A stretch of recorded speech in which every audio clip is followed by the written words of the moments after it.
Good morning, everyone. I trust we are all doing great this morning, and I trust our day is off to a good start. So, before we kick off this session, we'll be doing that very soon.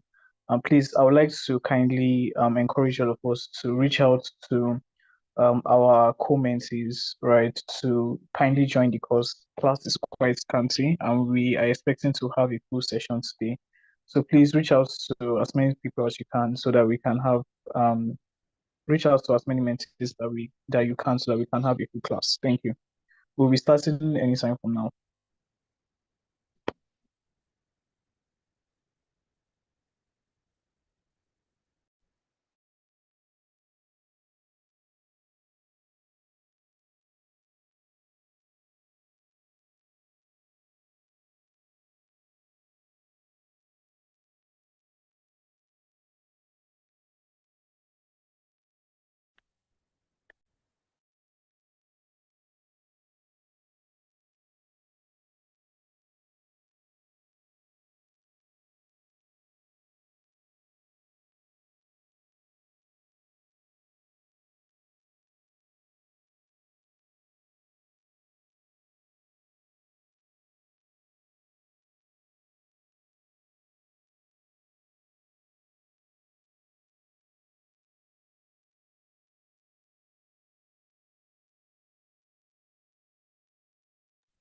All right, good morning, everyone. Can we all hear me?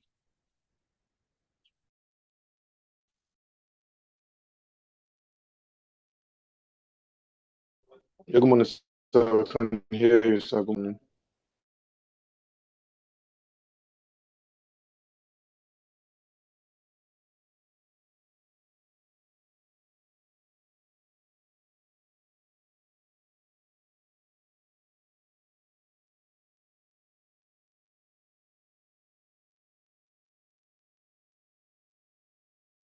Good morning, everybody. Can we all hear me?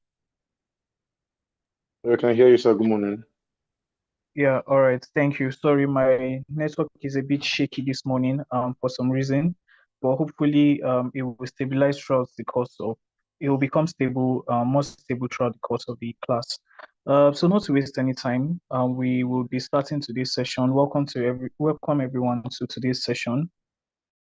We are officially starting the JIIPCC Mentorship and Internship program. We are in the week one of the third and fourth quarter of 2025, and you're all welcome to class. We will be discussing, or our topic for today is the post-soft world industry, and we'll be having a few mentors coming to come do due justice to today's session. I can see one, we already have one of our mentors in class, Mr. Ayobami. Thank you so much, sir, for joining in. I'm happy to see you in yet another Gypsy Mentorship and Internship program. We're happy to have you, sir.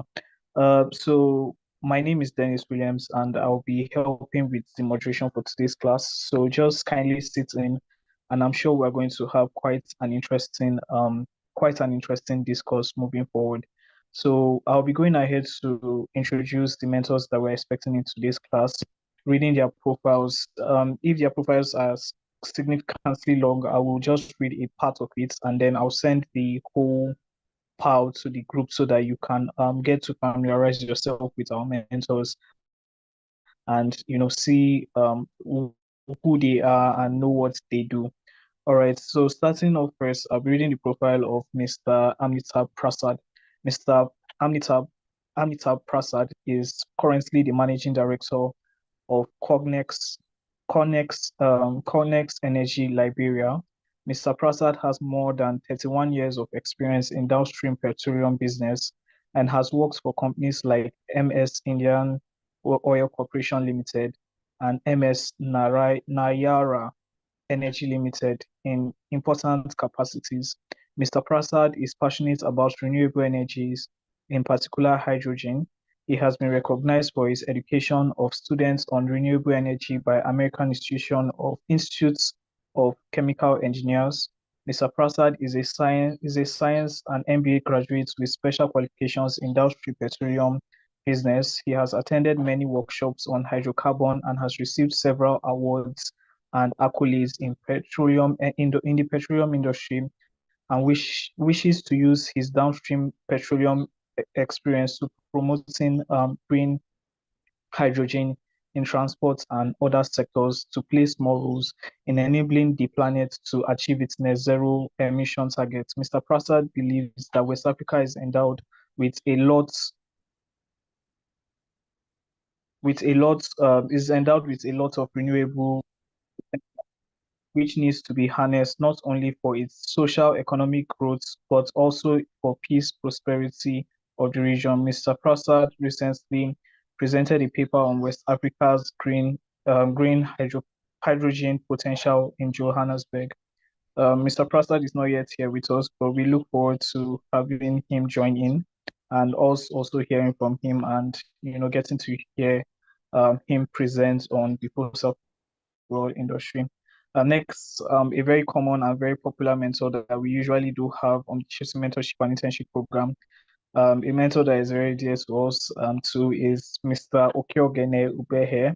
Mr. Okeogene Ubehe is an energy infrastructure development expert with nearly two decades of extensive experience spanning the upstream, midstream, and downstream oil and gas sector, as well as non-fossil renewable energy, including electric mobility. His career has been marked by notable achievements, beginning with his early role as a subsea engineer and ROV pilot at Ceylon Subsea Limited before advancing to leadership in infrastructure development at MG Vargas Limited. There, he led numerous offshore projects, including flow stations, revamp, marine logistics, pipeline installations, and vessel operations and maintenance. Amongst his notable contributions was the development of the multi-million dollar Mount Zion fabrication yard in Port Harcourt, Nigeria, while also securing key technical partnership with foreign companies to support NG Vargas and expansion plan.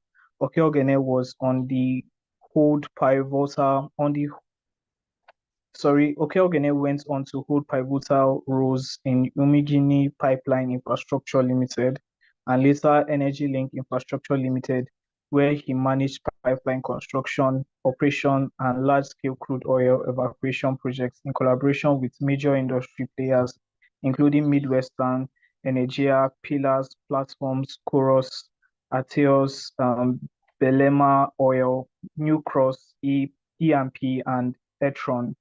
Right. I will stop here in reading Mr. Okeogene's profile. I will be sending, like I said, all the profiles to your group so that you can get to familiarize yourself with the mentors. Thirdly, we'll be having in class, or we already have in class, Mr. Ayobami Dafe Iola. Mr. Ayobami is a barrister and solicitor, compliance specialist, PhD researcher, and law author.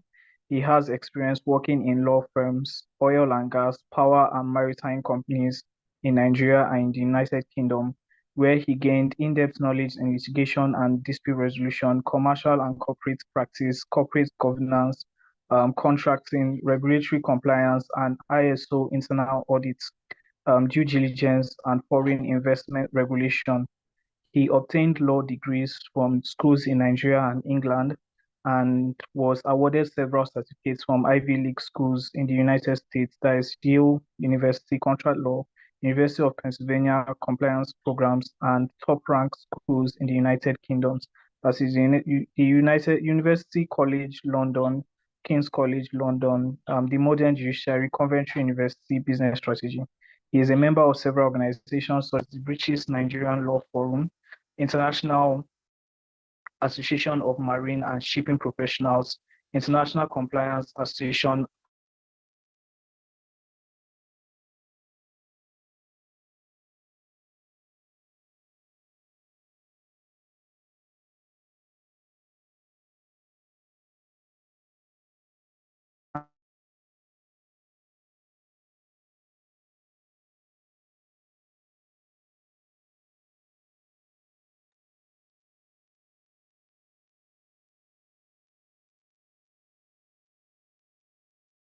Sorry, my network is still a bit of a challenge, but I would do well to just kindly run through it so that we do not waste so much time. All right, on Amazon and journals applied business on economics.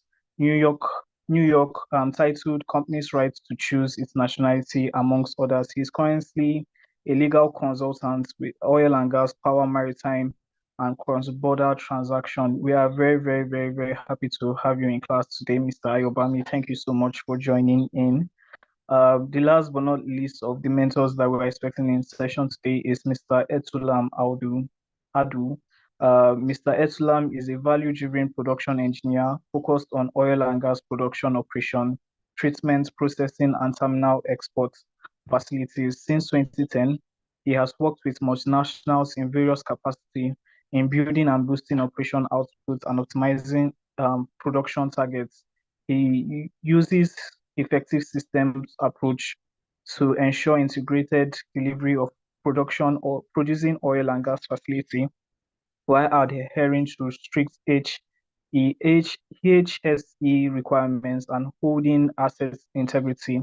He is very much interested in the decarbonization of the oil and gas industry and the energy transition to a low carbon economy. Areas of expertise include the oil and gas production operations, process operations, operations management, onshore terminal operations, offshore operations, FPSOs, trainings, workplace assessments, control room operations, process safety management, production, production programming, hydrocarbon allocations and surveillance, real-time operations and operation supports, integration production, system modeling, record and information management, plant maintenance, HSE management systems, energy productions, operation excellence, continuous improvements, project management, business development, technical sales, manufacturing, energy, gas, petroleum, energy, engineering management, manufacturing, supply chain management, LNG, energy policies, consulting, environmental sustainability, energy systems, and business process improvements. That was quite a mouthful, but we are happy to always read our mentors' profiles so that you get to hear some of their professional backgrounds and the kind of works and efforts they have put into fine-tuning themselves to develop within the sectors, and you can get to know some of their qualifications within that sense. So not to waste any time, we've spent quite a lot of time reading profiles. We'll be doing well to give the room to our mentors to come speak. We'll start with Mr. Ayobami. He's currently the one on call. Please, I would like for us to sit back and, just get ready to learn from him, right? As other mentors join in, we'll also take their presentation.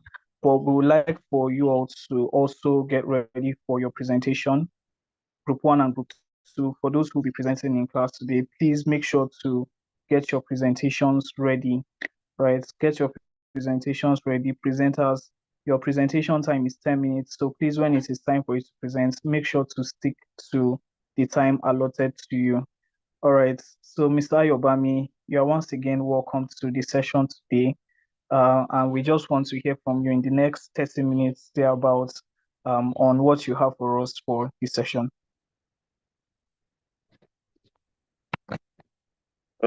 Morning, Dennis. Yeah, always good to be here. Yes. Sorry, I sent out my slides this morning. I don't know, some few minutes ago. So I don't know if you have that with you.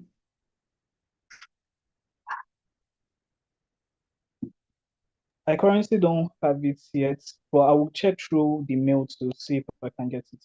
Okay, so let me see if I can possibly share. Yeah.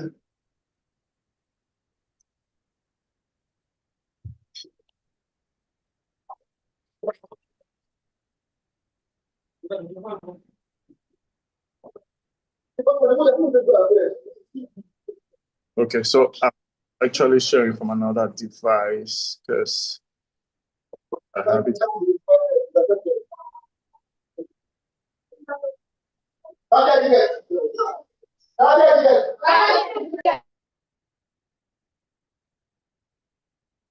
Okay, So I think what we can do is that I'm sharing from another device. So maybe we can just pin that as the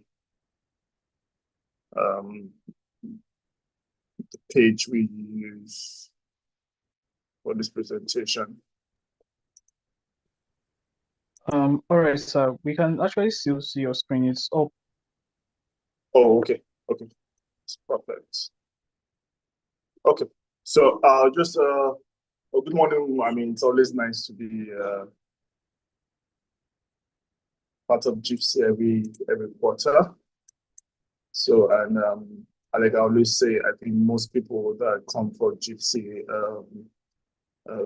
trainings or mentorship are usually mostly lawyers. So you might find the next few weeks a bit funny in the sense that we're talking about fossil fuel renewables, and I think that's for engineers. But I always say the best lawyers are the ones that can understand even the technicalities involved in each operation, because it's when you know the technicalities involved, you can look at the risk and opportunities in contracting, for example, or disclosure strategies or compliance. You know, you get to know what you need because you have an idea of what the energy need is. So that's based on so-called technicians and engineers. You know, so yeah, so it's good for us to have a rudimentary knowledge of what it entails to be that what goes on in energy projects, you know, offshore, onshore, downstream, upstream, and midstream, so that you can better serve your clientele base and things like that. Yeah, so it's a good knowledge to have, and don't think about the fact that, oh, I'm a lawyer, I don't need this. Yes, you need it. Yes, that's how you build knowledge in that particular in that focused part of law you want to focus on, which here now is energy law, basically. Yes. So I always prefer the engineers to take the first few discussions because they give you a more in-depth, knowledge of what's possible is before I try and round it up with the legal language or the legalese part of what law is all about. So yes, so we're looking at the fossil fuel industry, and our agenda today would be introduction, definition of fossil fuel, the current trends in Nigeria, energy law and regulations. I think you should put your mind to. Then, of course, the advantages of the fossil fuel, disadvantages, and of course, a conclusion. And running faster because of our time. Yes, so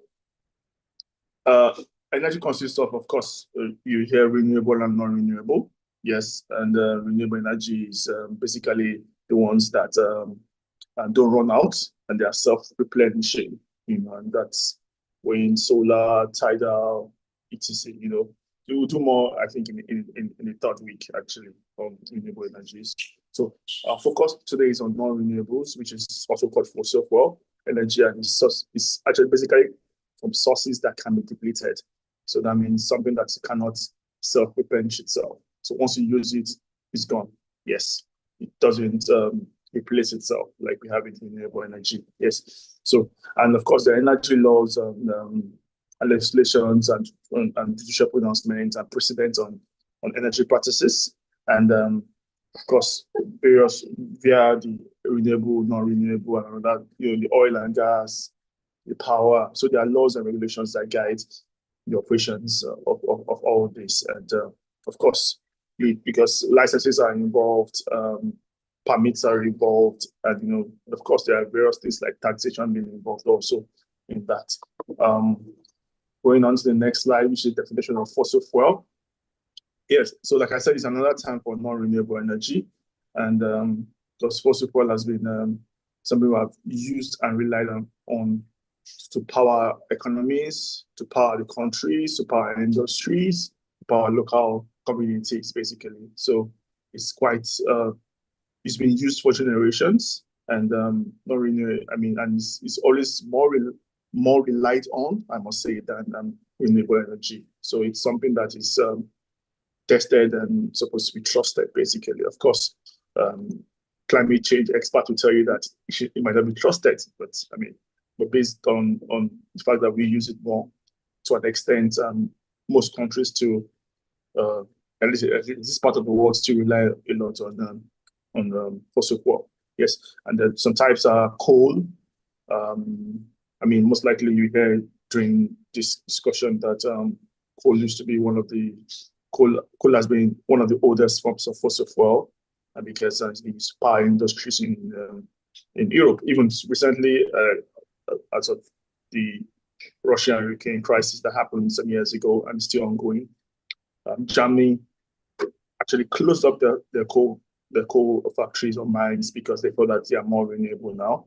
But since they couldn't get gas from Russia because of the war, they had to reopen the coal mine so that they can provide power and energy, especially during winter, for the citizens. So it has to do with the battle in which is that you go renewable or non-renewable. But for their sustenance and their survival at that moment, they had to reopen those coal mines. Yes. Of course, you have crude oil, which we know a lot in Africa and Nigeria especially. Oil shale, bitumen, tar sands, and these other forms of non-renewable energy sources, basically. Yes, and of course, and how are they created? They are created by thousands of years of decomposed plants and animals. I mean, so that means what we're refining today it has gone through a chemical decomposition method whereby it's been there for centuries and it's now been turned into an energy form, you know. And a side fact is that a naughty guy once asked the question that if I'm talking about decomposed plants and animals, so it's possible that our ancestors are also part of the fossil fuel energy sources in which we have today. But scientists also say that human forms didn't exist 200,000 years ago. So it's possible that both ancestors and dead matter of humans are not part of the common energy sources we have today. Because for them to be able to form a fossil fuel, them to have lived for over 200,000 years, which no human has lived that long. So, but if this world continues, of course, it gets a time whereby forms of dead humans will also be a form of source of fossil for use in the world. Yes. Also, there's also a dispute about water. If water is a renewable energy or non-renewable energy. Remember, we said that renewable energy is something that can be self-replenishing. So some people are saying, yes, water comes in various forms of liquid, vapor, ice, and everything, and supposed to be able to replenish itself. I mean, but some people are not saying what happens when there's drought in places whereby you use water and the water doesn't replenish itself.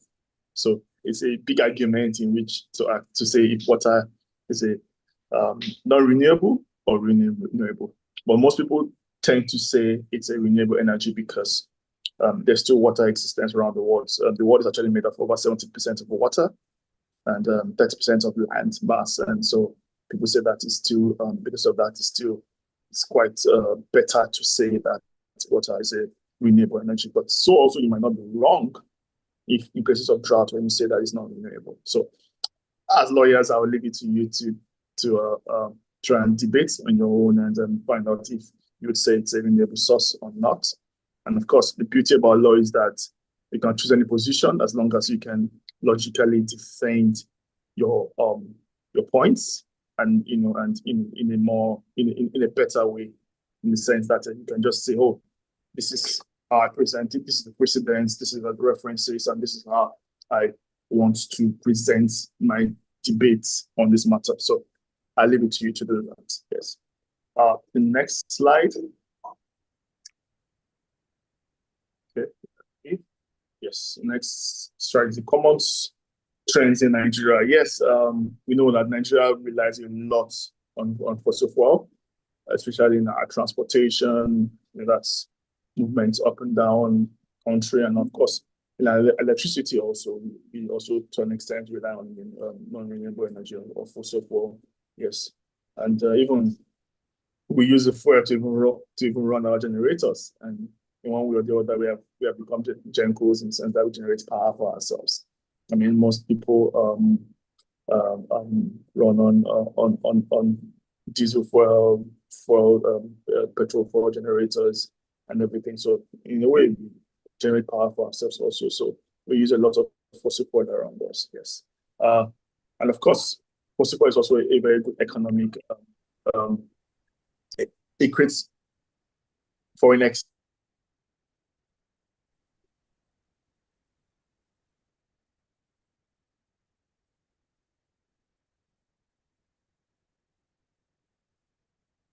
for us in Nigeria to drive our economy.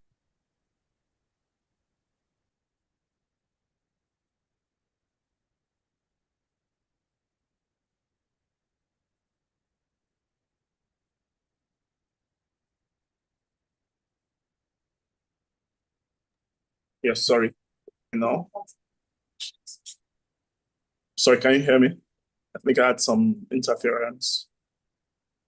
Yes, we can hear you now. Sorry, your network, it seems to have like experienced a little glitch, but we can hear you clearly now. Perfect. So, yes, so like I said, in Nigeria, we rely a lot on fossil fuel because of our crude is said to be sweet. I mean, this is in much demand worldwide. And so the bulk of our earnings are from fossil fuel, basically. Yes. So we rely so much on it to power our budgets, to power in the sense that to even pay, I mean, to have income for our budgets, basically, and so that we can run all sectors of the economy. And of course, the political class also require it for payment of salaries or staffs. And of course, that's one of the most attractive things of going to politics, I must say. Yes. So, and the access to fossil fuel today is always through drilling and mining. You hear about offshore locations, you hear about oil wells, you hear about gas flaring, yeah, a lot about it. We also hear about the downsides of it, which is basically pollutions of farms and lakes, insecurity in some, I mean, it's getting much better, I think, when it comes to oil and gas installations. You hear about kidnappings, you hear about bunkering. So that comes with the terrain, basically. And so while you have the mining and drilling, you also have the adverse effects of these operations also, which engineers always try and tell you about. Yes. And of course, the good news is one of the current trends used to be, I must say, for scarcity, because becoming a thing of the time or of the past due to the regulation of the sector. And of course, the advent of refinery, Dangote, to be precise.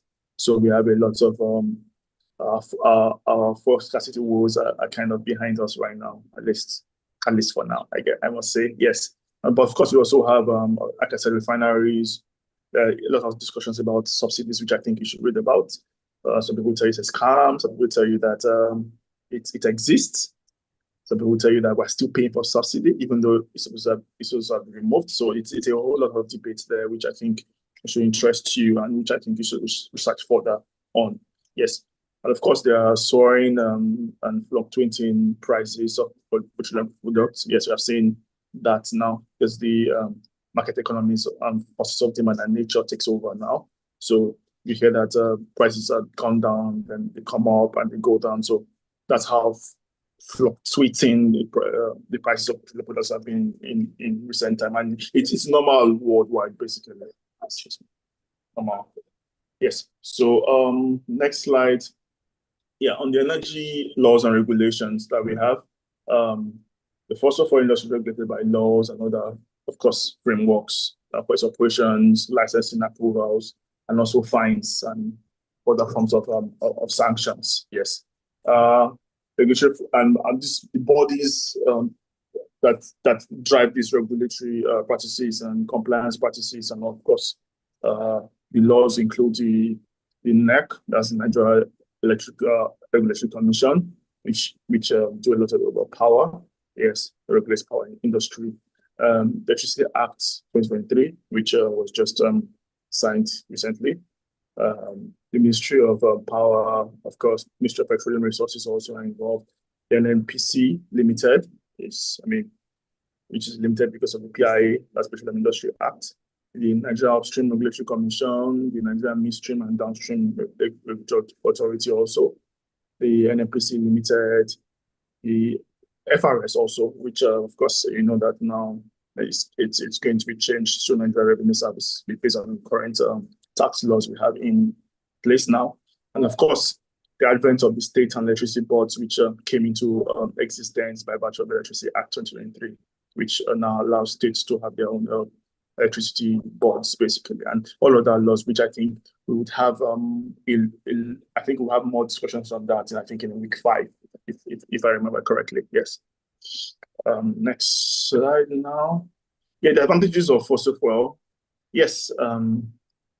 Scientists too and technicians will tell you that it can be generated in more larger amounts, basically.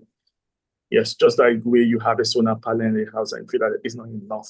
But when it comes to EKDC or any electricity, any genco or any distribution giving you light, you find out you have more power than when you have from a solar power thereabouts, kind of, So why? Because it's easier, it tends to be more cheaper, kind of. Because renewables, non-renewables are still more, renewables are more expensive at the moment, because one of the good reasons is because we still import our technology from the Western world. Maybe if we start more local production, we might find it a bit more reasonably priced to at least set up in initial stage, yes. So yes, it's more cost effective, like I just explained now. It can be transported easily through tanks and pipelines and the like. Yes, there's been a lot of research and development over the years, because it's had been more of like a larger span of existence. So more of certain development has been done to make it a bit safer and to make sure that there's a less consumption. You hear about energy saving bulbs, you hear about car engines now that use less fuel. So you see that there are a lot of research and development that have been done into the fossil industry. Yes, and of course it can be easily found and used around. So that's also a good one also. And the disadvantages include they can pollute the environment. They are a finite source in the sense that they are used faster than they can be replaced, and you know that they are non-renewable because basically they cannot be replaced. Yes, that's why they are non-renewable. So the damage to the earth and cause pollution. Of course, we know that there's oil spills here, oil spills there, and a lot of damage can be done over drilling. Farms it affects farming. Farmlands have been eroded, fish ponds have been, or lakes have been aquatic marine life have been lost because of all this. Talk about gas flaring, pollution also. So a lot of harms also involves works hand in hand basically with non-renewable energy and fossil fuel. Yes, it can be unsafe, prone to accidents. Yeah, about tankers burning, house burning, and all the like. Yes, the production creates harmful products. Creates harmful byproducts. Yes, it can create. Yes, then prices fluctuate greatly. Yes, drilling of fossil fuel, it can be a dangerous process also. Yes, so it comes to hills and harms also.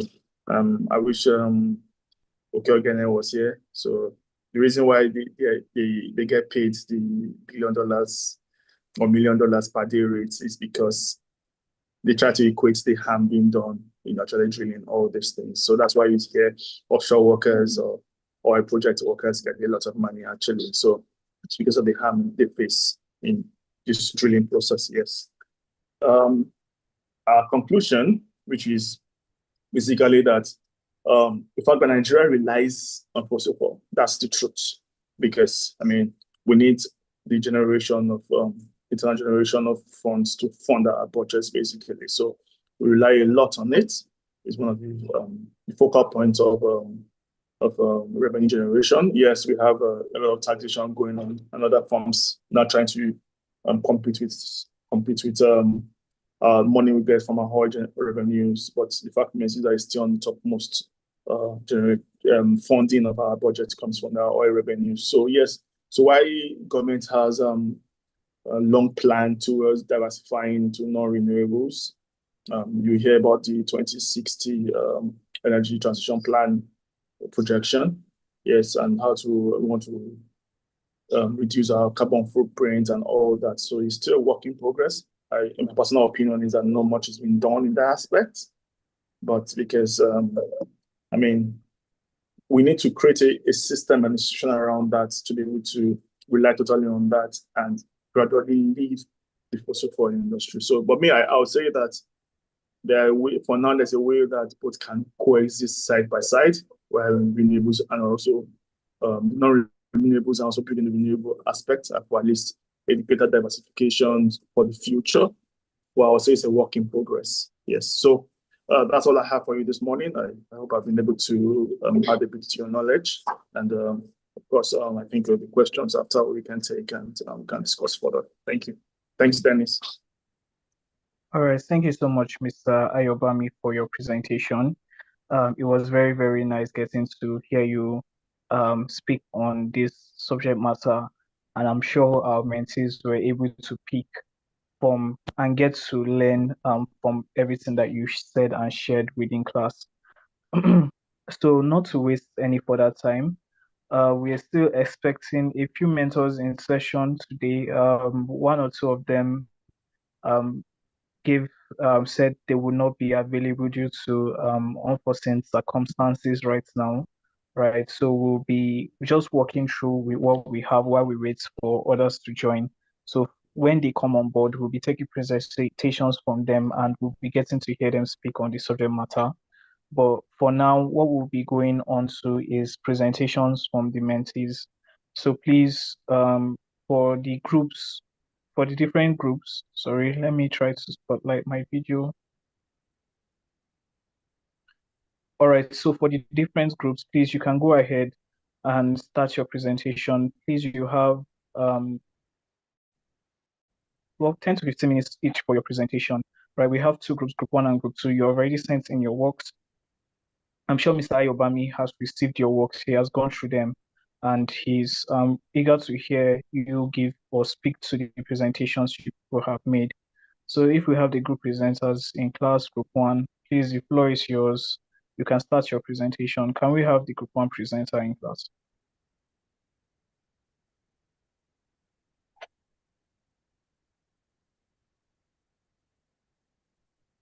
Good can we morning, have sir. presentation? Good morning, sir. All right, good morning, Mr. Silva. How are you doing? Okay. I'm fine, very well. Thank you very much, sir. Good morning. Just give me a few minutes while I actually get this slide ready. Let me share my screen instead, because okay. So can you see my screen? Yes, it's coming up. Okay, let me go straight to my slides. I had prepared them. I didn't know I'm actually shared the slide before. Okay. Good morning, everybody. My name is Ayan Silva, and I am a presenter for the group one on what we're calling it on the overview of global fossil fuel industry, history and revolution.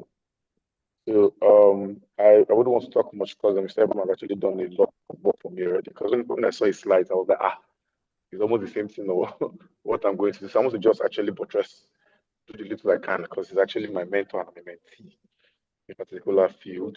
Okay, let's just go straight. Let's dive into it. It's actually not much. Let's dive into it. Like what are fossil fuels? Yeah. Now, fossil fuels actually constitute according to what Mr. Ebami said, the mentor said, he said they constitute one of the most significant natural resources that actually drives global energy all over the world. Now, many persons don't necessarily know what fossil fuels are. Like for me, I've actually been hearing about it for a while. I've not really, delved into it. Then until I was given this particular, what they call it, tax to research on it. So let me dive into the introduction. Now, fossil fuels are non-renewable energy. You get, and they are from decomposed. They actually go from decomposed remains of animal and plants over, so that's over 1 million years ago. Now, how this thing happen? Yeah, upon the death of an animal or a plant, it decomposes and actually goes beneath the earth's crust, and it goes way down the earth layer, and over time, over these times, it keeps on going down, and it's now due to photosynthesis it now actually becomes a fossil fuel. And they're actually in the primary form, which includes, look, can you hear me? Yes, we Hello, can can you hear hear me, you. please? Please go ahead. Okay, so We can hear you. okay, like Please. I said, and they include, and this what they call this fossil fuel, their primary forms include coals, like Mr. Mentor has said, crude oils and natural gases. And coal is actually rich in carbon, it's carbon rich sedimentary rock. And many a times they are actually formed, we see coal many a times under the rocks. Under rocks. Like I've actually seen some videos on social media, on different social media hands. I saw one yesterday where I think some persons in Afghan and Iraq actually go under the rocks to actually mine these coals. They're actually under the rocks and they come with different forms. You get, and these are formed from the decomposed remains of plants and animals that have existed in oxidized over a million years ago. And they include coal, crude oil, and natural gases. And they also contribute to 80% of primary energy that is in the global economy. Yeah, because upon its refinement, we have like coal, the crude oil, and natural gas. Upon its refinement, we have the likes of cool, the crude oil we have from there, we have gasoline, diesel, even the jet fuel. Now, the natural gas, upon composed, it's mainly of brings about methane, you get, and it also occurs alongside the crude oil. Now, the coals for himself is actually a carbon-rich sedimentary rock, and is also known as petroleum. Is a liquid hydrocarbon that's found in underground reservoirs. Now, coals they're used in different things. As we go on, I'll actually explain more on what the coals and other natural gases are actually fossil fuels are actually used for. Now, let's go further. Now, the global overview of what they call it fossil fuel. Fossil fuel is very important. Yeah, it's very important. Yeah, fossil fuel, from there we get our gases. You get, and what they call it fossil fuel, we get oil from it, natural gas, coal. Now, the major companies that actually brings about this fossil fuel that actually deals on them. We have ExxonMobil here, we are still in the south part of Nigeria, and many persons in Lagos, or probably in the west side Lagos, because I think we have Mobil in Lagos. I don't really know about some of these companies. We have the likes of what are they calling it, ExxonMobil here, especially in Akwa Ibom State where I stay. We have the likes of ExxonMobil, Chevron. We have Shell BP as well. Saudi Aramco as well. But now ExxonMobil actually deal mostly on oils. ExxonMobil deal mostly on oils now, and what are they calling it? Shell BP also on oil as well. So they actually do an extent. I feel to an extent they also contribute also in work in other aspects. Now, Saudi Aramco, they're also companies that also deal, but they also mostly deal. There is an Arabian company that deal majorly on fossil fuel. It's the most fossil fuel company, and with over 36 other fuel giant companies, and that are actually under it. And also we have the gas from fossil fuel reserves is over 60% coal, 24.1% oil, 15.1% natural, what they call it, natural gas. As reports of the energy reserve in 2024. Now, four countries dominate what they're calling it, this production. Four major countries. We have the US and obviously China. We have Australia. We have India. And with our records and what we're able to pen out, I think we have US. If you have our PDF work with you, see that we have US. We have over 4,000. What they call it? Over 4,000. 4,900. That's India. Sorry, over 4,000 nine. Okay, that US has 4,978.8 EJ, while India has 2,221.0. Those are actually its reserve or its level of what are they calling it? Its level of how which it uses fossil fuel. And going further, Australia actually operates it, and also Nigeria. Nigeria is actually Nigeria is actually known for our oils. We actually be 50% of our income is actually from our oil. Yeah, it's not for, we don't necessarily deal on coals. Instead, we just leave coals to the illegal miners and the foreigners to actually use them.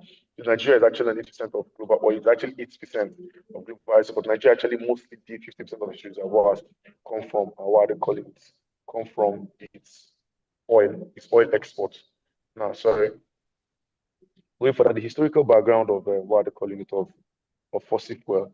Now, the ancient use of fossil fuel, like we have in China. Now, yeah, in the ancient times, we had the whole what they call it coal in China. Coal was then used widely then in China for a number of things. Now, there was a time when they had this the weather was when they had very cold weather. They tend to burn these coals. They tend to burn these coals, and when they now burn these coals, it's now going to now this was already happened like 1000 BCE, and they used to heat their own homes due to the winters of the Zhou dynasty. That's when these things were used. Now, also, archaeology has also what discovered that they use these things as ornaments, showing that fuel was practically aesthetical. They use it as ornament, as the coals, they use it as ornaments. Now, also in ancient Greece as well, it was also used. Now, going for that, we check the Mesopotamia bitumen, which is actually, I think, is currently known as the current, I think either the current Iraqi or so. They also use them.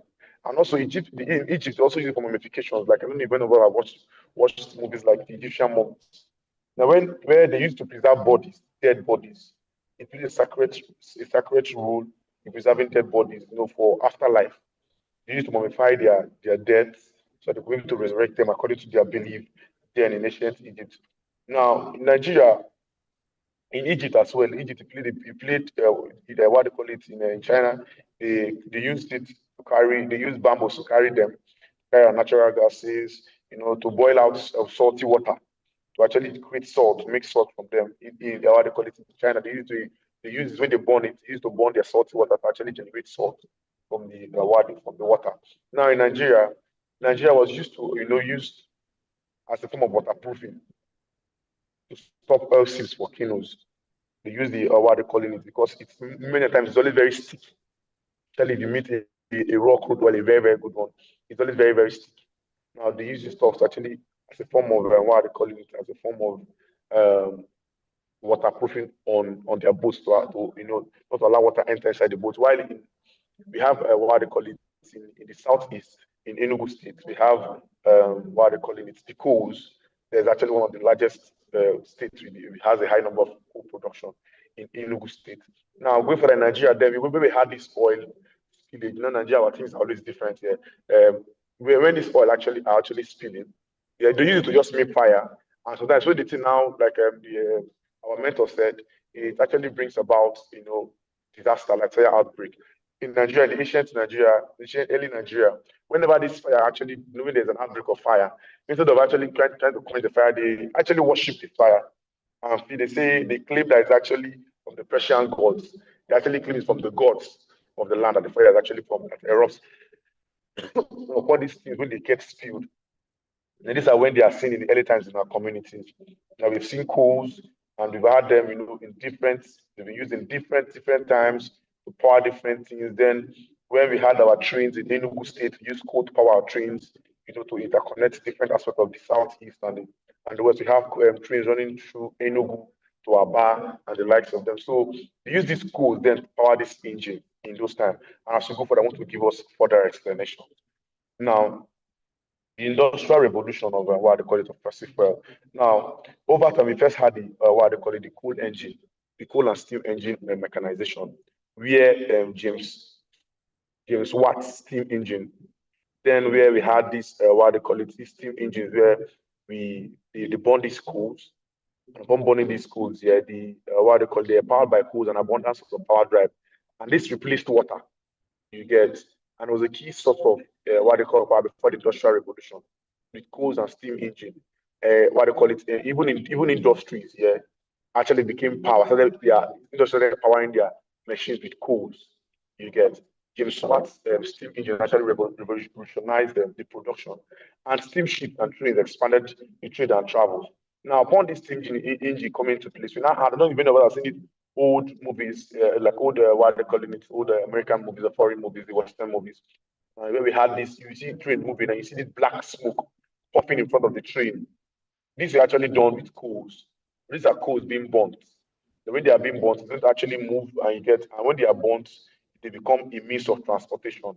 And this happened the first hour of the 19th century. Now, and coal was then replacing wood in the US heating and steel making. And then when we never had coal actually burns for long. It burns for long. And wood, you have to keep on burning wood and burning and burning and burning, and you keep on you have to keep on adding more. And it doesn't last as much as the coal does. But over time, the coal, what they call it, coal started replacing wood, even in the US heating and steel making, where the coal, when they started using coal, it lasted longer than the woods, you get, and it was actually quite sustainable. It is not renewable. Now let's go further. The 20th century expansion. Now, why should have electricity generation with coal? Now, over time, as what they calling it, we started using it then, like the first half of the 19th century. Now, electricity started coming in. We started generating electricity with coal. Started generating electricity with coal. Where we now started using what they calling it, using coal to generate electricity. I saw a video on YouTube while I was researching for this class yesterday, where it was a very large drum where they burn these coals. When they burn these coals, it generates electricity, and this actually brings about a very, very huge. It destroys our what they call it, ozone layer and the likes of them. They burn these coals and it generates electricity. Natural gas lighting and later heating was used also for house heating and natural gases, lighting, and petroleum became dominant with automobiles. Now over time, it started transcending from the coals and started coming to petroleums. Now this petroleum, as it started coming to petroleum, we started using the likes of the crude oil and coal. No, it wasn't used then, but coal was dominant at that particular time, the early 19th century. And now what they call it, petroleum started becoming dominant. Petroleum with automobiles started becoming dominant. So we now have to now start drilling, getting crude oil and the likes of them. Now the globalization of fossil fuel. Now globalization of fossil fuel is a situation where fossil fuel started taking over different sectors, outdating the what they call it, the former things we used to use like the woods and stuff, and it became global, not just in a particular sector like we had in China, a particular set of persons using them. Other persons now became other countries, other areas aside the Western countries started now knowing about fossil fuels, its importance, and started outdating the previous what they call it, the previous things that were in place that were provided for in place already. So now let's go further. The 21st century innovation. The 21st century innovation actually is a segment where a lot of innovation started coming in, where we have things like the green hydrogen AI integration. Green hydrogen is rapidly an emerging, crucial element in the energy industry as transitions towards sustainability. Now, again, green hydrogen is created from renewable energies like solar and wind. It produces a non-carbon emission, unlike gray and blue hydrogen. Now, green hydrogen is actually the 21st century thing because due to the burning of these fossil fuels, like if you're someone that stays in the south, some part in the southeast, if you see these, what they call it, zones where they stay, where these oil companies stay to actually, get oil from the floor, from the ground. Now, these particular places, they burn these things, and when they burn these, what they call this oil, and that is through its process of refining. When they burn these things, they burn them, and it actually emits very, very dangerous gas in the atmosphere, depleting the ozone layer. And when I was actually watching videos yesterday, what they call it, the environmental they're saying about it was actually on a very, very, very bad aspect. And they are not renewable, like our mentor has already said earlier. They are non-renewable energies, but the green hydrogen is actually renewable. Like we had the solar and also the wind vane, where actually the wind. I don't even know if I've seen this tall blade. This tall blade that is always standard, probably is always mostly on the ocean, so probably in green fields where as the wind is blowing, the blades keep turning and also helps generate power. Now going further, over time the green what they call it, the green energy, the green hydrogen, sorry, the green hydrogen actually has a market of over estimated over 125 point. It's meant to reach 125.3 billion by 2035 at a compound annual growth rate of 49.5 based on announced project already. Now we have the what they call it AI integration, artificial intelligence coming into the system as well. We also have cyber security. The energy sector is also vulnerable to cyber threats, as ransomware, data breaches, and operational disruption. due to legacy systems and growing digitization. And we have microgrids, smaller grids. What are they calling it? We have smaller grids. We have nuclear powers. These nuclear powers are it's due to the growth, the electricity demand on carbon emission and grid dependability issues are critical. Now, on the energy sector, sorry, excuse me, in the energy sector, especially in technology, what they call it, it's actually a point where we have molten salt reactors. It enhances safety, scalability, viability of nuclear power, reinforcing its role as a reliable low carbon energy source. Now, this nuclear power is actually new, what they call it, it's new field in the energy sector, on that particular aspect as well. As a form, we also use it as a form in generating power. Now, we also have our energy storage where, like, we have our what are they calling it, oil reserves. Like we have Venezuela, one of the largest, I think the country with the largest oil reserve. Now we're talking about advanced energy storage. These are the new development, emerging areas in the 21st century. Now, like we have, what are they calling it? We have oil reserves that have as oil storages. They're talking about advanced energy storage technologies.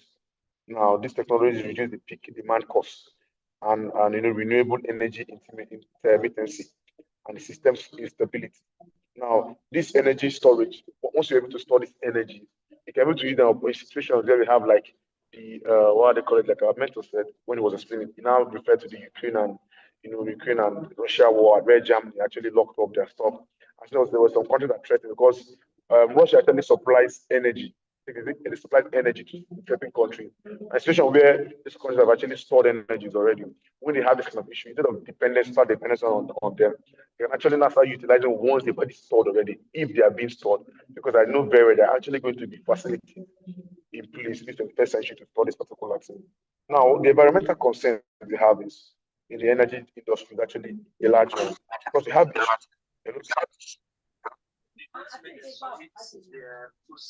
please, I don't know if the person can mute his mic. Okay.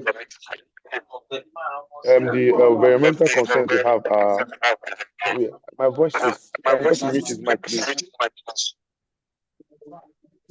The environmental concerns we have are what they call it emissions, the gas emissions and the climate change. Like where we have gas emissions, like what they're calling it, upon when these stocks are burnt, like in a state in Akwa state here in Nigeria, there's a place we call Ekiti in Akwa state, where Mobil is located. Every roof there, Mobil actually pay them money. They pay the local government money to pay to its people because the fire actually damages its roofs. The flames, they damage the roof. And the life expectancy of persons living there are like 40 to 45 at most. And we also have states like in Port Harcourt, we have Elime to be precise, where they said the life expectancy, you start moving and you find out you can even wear white shirts due to the flames that have been emitted from the what they call it, the burning of this what they call it, these raw materials, refined raw materials. You find out before the end of the day, you first start seeing plays of smoke on your shirt, white brocade, your white materials. And these particular they've actually reduced the life expectancy because they actually affected the lives of things, the aquatic life and life of persons living in a particular area. And I actually reduced the life expectancy of persons get to like 50 years. The last I heard about it, it's going to be 50 to 45 years as well because of the dangerous carbon actually emitted in that particular zone. I also have the likes of climate change. Now, this stuff actually brought about division of ozone layer. Ozone layer depleted. We now house this one. I was watching a video yesterday on YouTube on this particular issue, on this energy burning of what they call it fossil fuel. Someone said what was actually one of the environmentalists said what was actually buried under the earth over 200 million years ago. We've actually used it. We're actually burning it out in less than 200 years. We actually burned a lot of it for the sake of generating power and generating energy. Now, we've actually brought about the ozone layer depletion, where we have the earth actually, earth actually absorbs a lot of heat from the sun. I can't let it out again. Instead of actually shielding it from instead of shielding the sun from coming in, I've actually absorbed a lot of heat. I brought about serious issues of climate change. And what about issues like we have erosions, we have deforestation, a lot of all other things that shouldn't be there if we have renewable energies.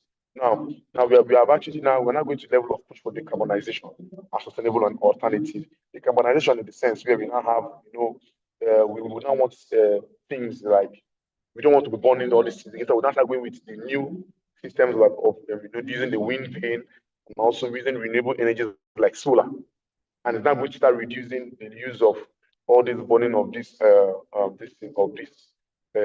raw materials, burning of coals to generate other fuels and the natural gases and the likes of them. Now, even your generator, if you may be like, I don't really contribute to it. Even your generator, your vehicles, the smoke that come out of them actually also, actually a form, you're generating energy to move the vehicle. Upon generating this energy, because in the combustion going on in your engine is you burning the fuel that is there, you generate energy to move the vehicle. And when this smoke actually emits from your vehicle, your generator, or anything that you're using to generate power in your house or your plant, then this is actually depleted and actually brings about a very, very bad emission that causes issue in the climate. Now, the development for the 21st century is looking for means actually to push for decarbonization. Another means, instead of burning these things, reduce the burning of these things and start going for sustainable, what they call it, development like solar. Many persons have actually adopted solar. When they go and adopted solar, like we used to have our street lights. We used to have our street light then. We have actually where we have generators powering street light. But now, in a state where I stay, we have solar power street lights, and the last longer they have been timed, and I actually reduce buying of diesel and other things. So let's go further.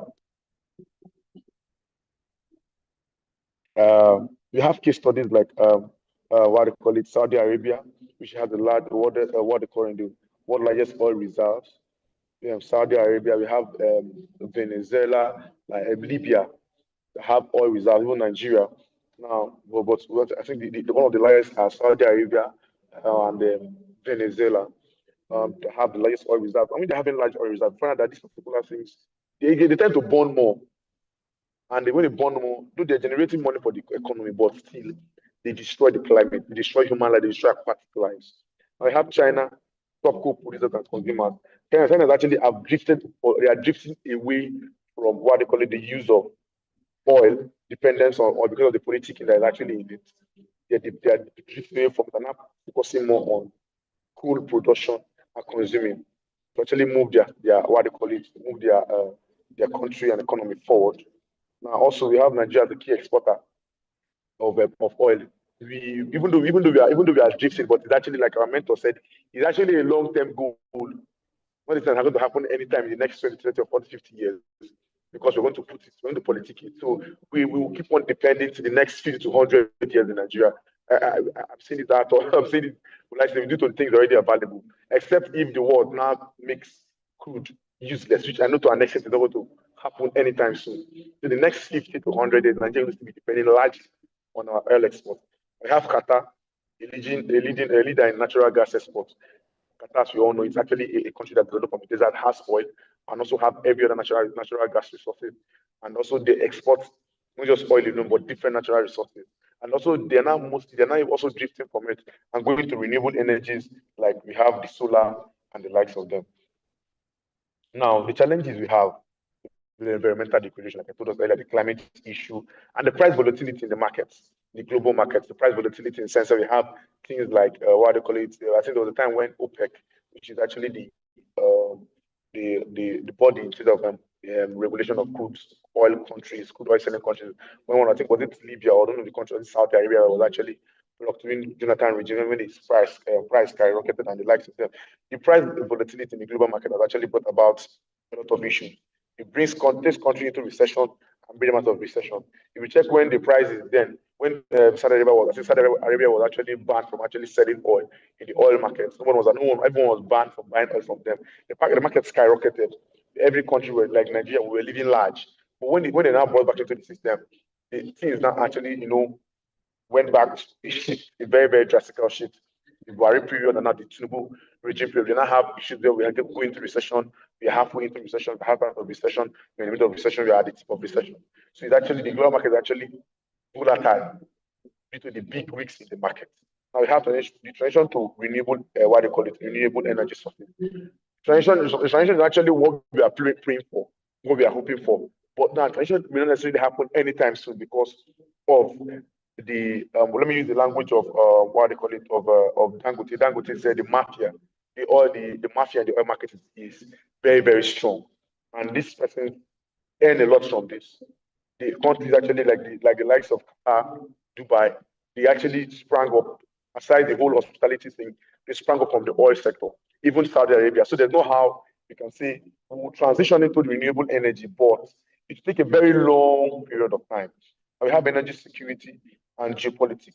Now, energy security, like I was talking about the Russia incident, where Russia, Germany and Russia and everything, in institutions where we can actually save energy. We can save energy, we can keep energy, so that it will not be used as a political tool against us. Save energy in case of when we have rifts, we have what they call it, we have issues like, let's say we have what are they calling it? We have issues with countries. I've lost the word there. We have issues with countries there. The ties, the relationship with the countries are actually broken into one thing or the other. Remember, the one country is not the country produce supplying you with energy, and you don't want to harm the country because you exactly supplying energy, because if it cuts its energy supply to you, automatically the problem. So what happens is to actually save yourself from such issue, the best is actually find from a storage where you can help to store this energy. In cases of issues like this, you're able to conserve the energy. You find an alternative means to it. Now we have need for sustainable alternatives. Sustainable alternatives like the wind vane that actually distract the whole issue of upon extraction. That brings about health issues like upon benzene being released brings about leukemia. That's the cancer of the blood. Now upon these gases being released when they are emitted, now we need what they call it. We need an alternative. The alternative is solar. These are renewable energy, solar batteries. What they calling it, the wind vane. Where we have the wind. Upon these blades being turned, they generate energy. Those are the kind of things we need, to as a sustainable alternative. Aside the fossil fuel, now drifting away from fossil fuel. These are the sustainable alternatives I feel should be used. Now, I think we are in the conclusion now. Now, fossil fuel has actually shaped the global development in ancient times, even to the present. It has shaped us, shaped economics, taking countries out of recession, put countries in recession. Now, from ancient times, despite the economic importance, environmental concerns drive a need for urgent, or what they call it, urgent need for sustainable energy. Sustainable energy in the sense that we don't depend on it again. We just start looking at how we can focus on energy security, economic growth, and transition to renewable energies while still upholding the environment, while still having the environment in fact. That we wouldn't do things that will actually harm our environment and harm persons living there and bring about issues where they're not supposed to be issues. So that's actually all we have on um, fossil fuels and its history. What they call it, fossil fuel is history, and what they're calling it, it's all about fossil fuel, an introduction to fossil fuel. Thank you very much. All right, thank you very much. Um, Thank you very much, Mr. Silva, for your presentation. It was very detailed and very, very, very, very interesting to follow through with. Well done to you and to your team for putting up the presentation together. We hope that the energy that was used to, or the energy and the efforts that you guys put in to get the work done, you will be able to sustain it throughout the course of the program. So we are done with Group 1 presentation. Like I said, a big well done to you guys for your very detailed and wonderful presentation. Please, can we have Group 2's presentation? We would like to also hear from you, speak to your slides, and then from there, our mentor will come and give an overall overview of, the work people have done, and then we'll take questions and call it a day. So please, the group presenter for Group 2, please, you can kindly share your slides and start your presentation.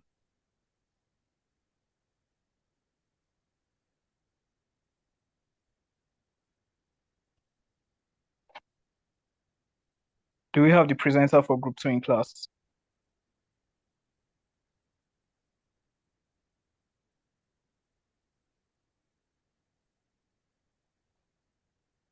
Do we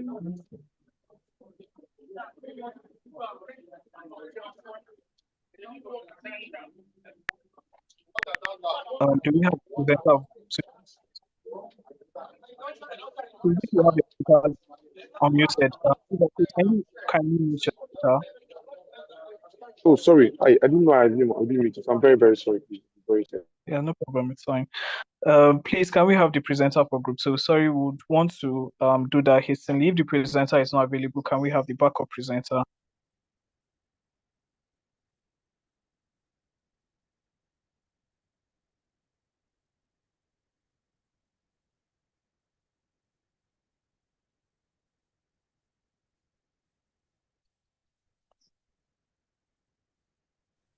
Good morning, Mr. Dennis. She's trying to enable her microphone for Zoom, but she's on the call. All right. So we'll just kindly give her a few minutes to do that. Good afternoon. Yes, good afternoon. I'm sorry, I was trying to enable my microphone. I'm sharing my screen now. Can you see my screen? Oh, it's not yet off. Now? Okay, we can see your screen. Okay. Oh, it has gone back again. Can you see it now? No. I don't know why it's not trying to share. Sorry.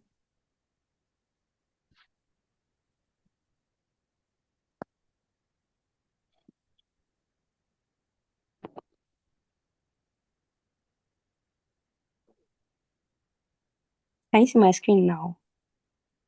Yes, we can see your screen now.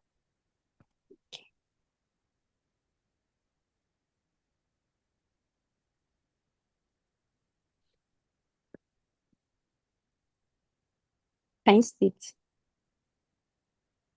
Yes, we can see your screen. Okay. Good morning.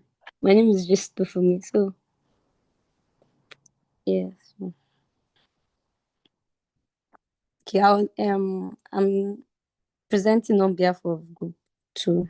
Our topic is comparative analysis of the impact of the fossil industry, of the fossil fuel across Africa.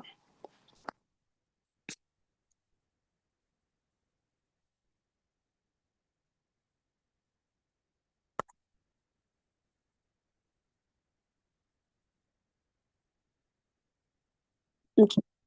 So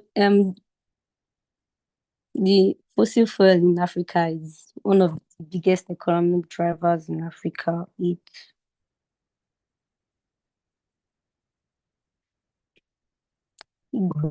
dominates Africa economy and our exports.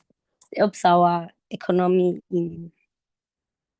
it helps in the building of our economy. In fact, it affects different countries in different areas. Some countries' economy helps to grow the country. Some they face challenges in other parts of the country. So okay, so they gave the introduction of fossil fuels in general. So I'll just speak on Africa. So Africa is endowed with So in my presentation, I'll be speaking on countries like Nigeria, Angola, Ghana, South Africa, and their fossil fuels impact in different parts of the country. So okay.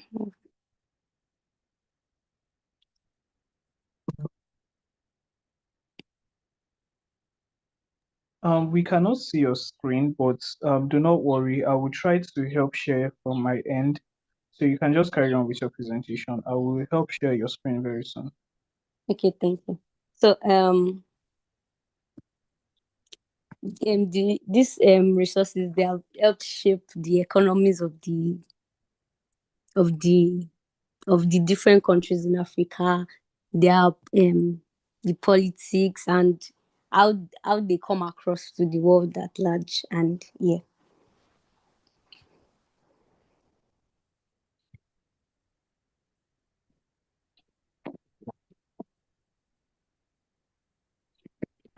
while they help the countries, we also have other parts, the challenges that the countries face while with the fossil fuel. So just move on to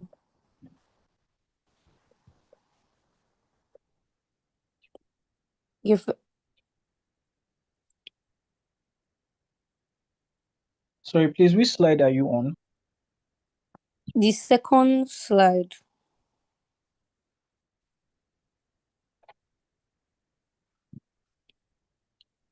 All right, please go ahead. No, not the second slide. I'm on the fourth slide. Okay.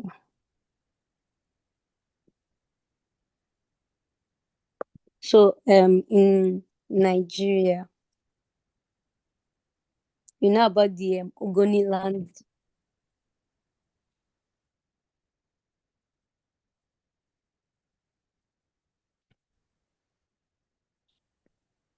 Can you hear me?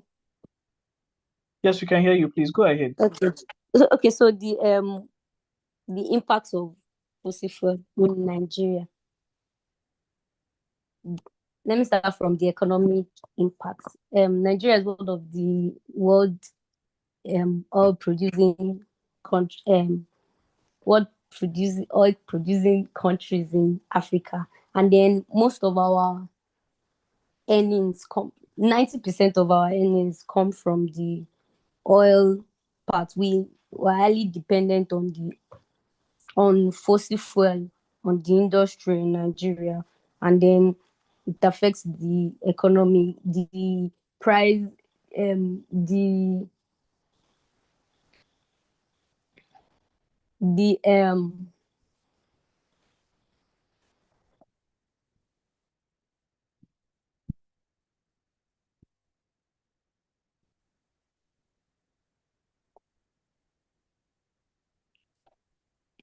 So also in Angola is one of is also another country, has 95% of the exports, and has they do the offshore field. They,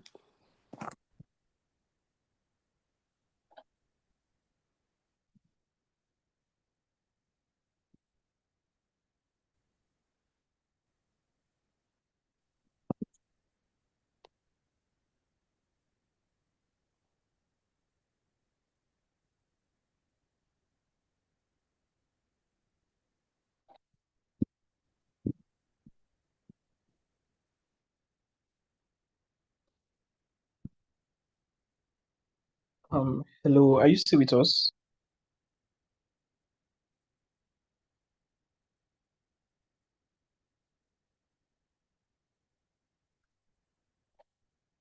Can you hear us, please?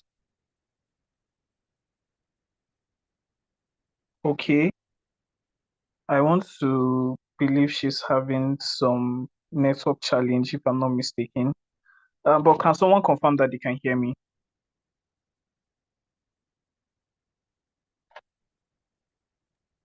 Oh, I We can can hear you. hear you, sir. Oh, all right. So I think it's a challenge from my end. Jesus Tofumi, are you with us? yes, I am. All right, we lost you for a moment there. Are you set to continue with your presentation? Yes. I'm All right, sorry. let me share your slides. All right, please, if we can, please, would like for you to try to speed up your presentation so that we can get to hear from our mentors give his thoughts on what both parties have presented so far, and then we can take questions. Okay, sir.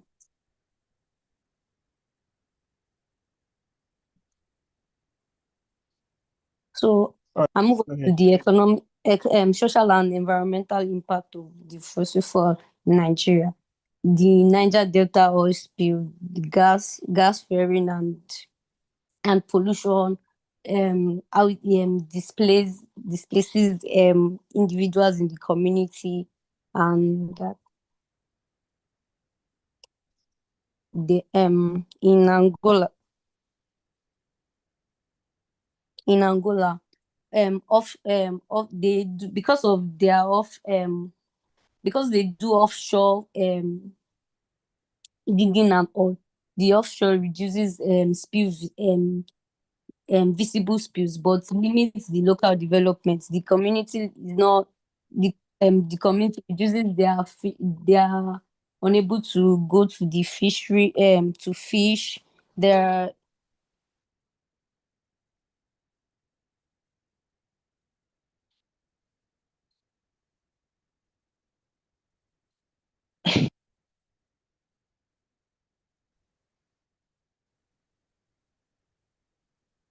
in Ghana,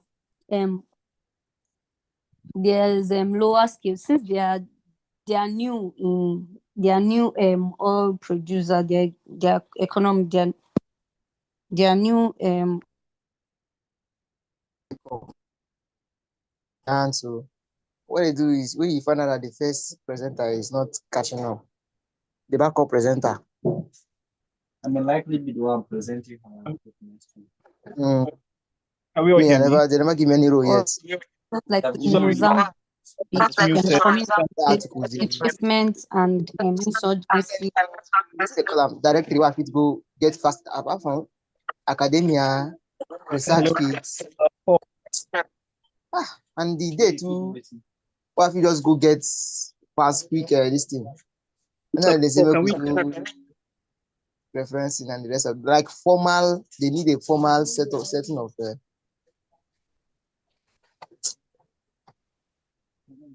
That's not true, Juju. Don't worry. Sorry, research. I beg, oh, Frayo, wait, help me, I beg. Come on, this outside, I beg. Chidi, Paul, your mic is on.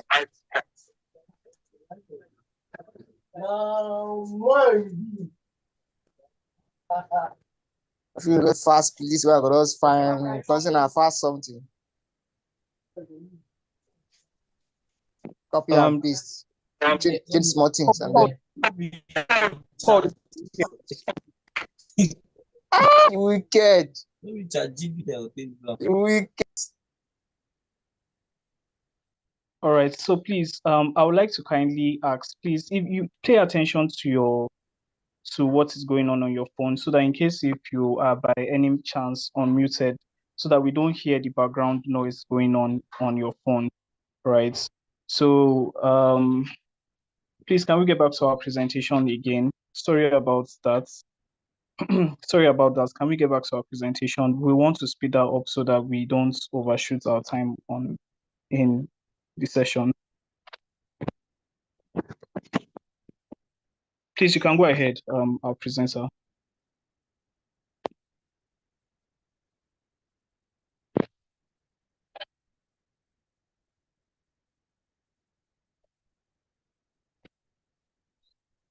Hello, can we all hear me?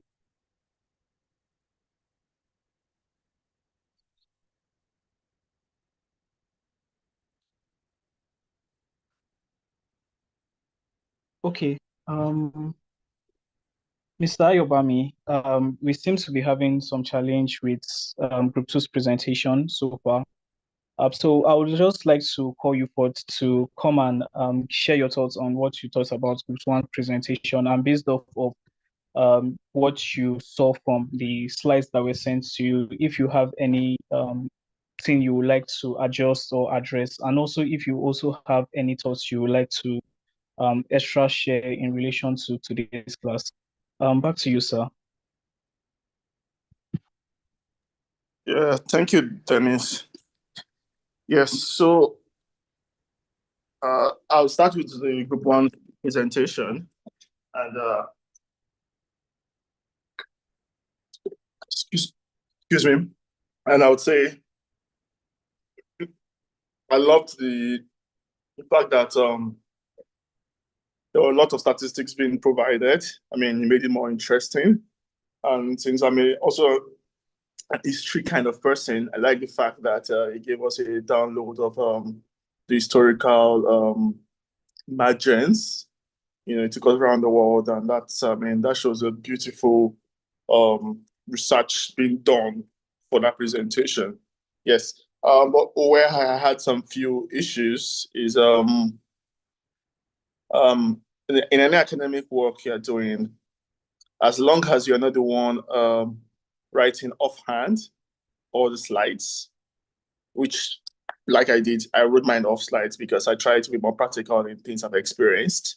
Yes, but if you are not writing it off and you have a particular source you used or sources you used, you should reference them.